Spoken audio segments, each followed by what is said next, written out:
140 Ivory by Travis Cougar Johnson, page 168, chapter 10, First Kiss.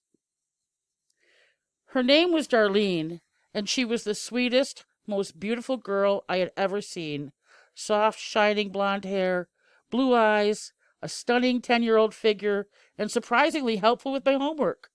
This was my first love, my only love, the girl I would marry someday. We would live in a little cottage high on a cliff by the sea, somewhere on the coast of Ireland.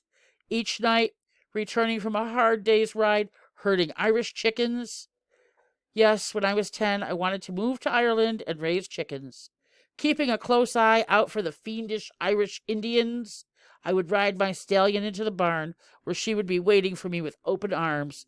We would hold each other closely and then walk hand in hand to our little love abode above the crashing waves. In the morning, once again facing the dangers of the Irish prairie, I would sit in the saddle on a hill above our home, watching my sweet love and our 11 children waving me a fond farewell. Thus would be our wondrous life on the Isle of Green. A dream come true.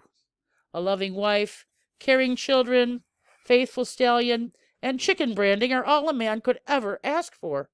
To make that dream come true, I knew I had to step forward, and just this morning I had shyly taken that very first step. She had me spellbound since the 3rd grade, and as time passed, I loved her more and more. Watching her talk to other boys nearly broke my heart, and my campaign of shy looks and love notes were not enough. I had made my decision. I was going to do something dramatic.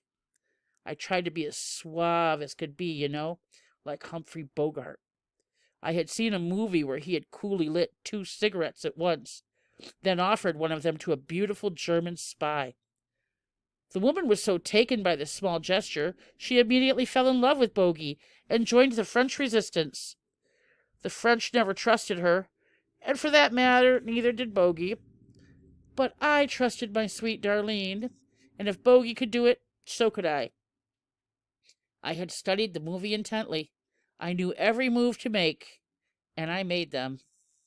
As we sat in the cafeteria with all the other noisy kids, I looked deeply into her eyes, ripped my bologna sandwich in half, and offered it to her. With a sexy, eyes half-closed look, I pounced. "Say, my darling, would you care to join me for an exciting and adventurous morning at the Saturday matinee?"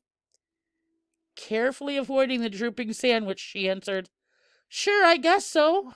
But why are you talking that way?" Although a bit surprised, Mom took it well when I informed her I had asked my puppy love for a date.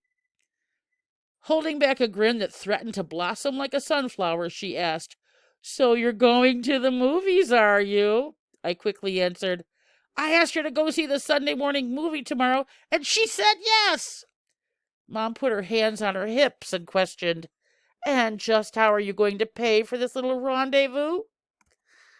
I knew exactly what rendezvous meant, because they use it in a lot of all the bogey movies. So quickly I replied, "With my birthday money." I had squirreled away a small fortune in change and had it hidden up in my bedroom. I had been vigilantly saving every penny for a coveted Daisy Red Ryder BB gun. Now I was so in love, I would have gladly given my true love the entire jar of coins, plus a pack of Black Cat firecrackers to boot.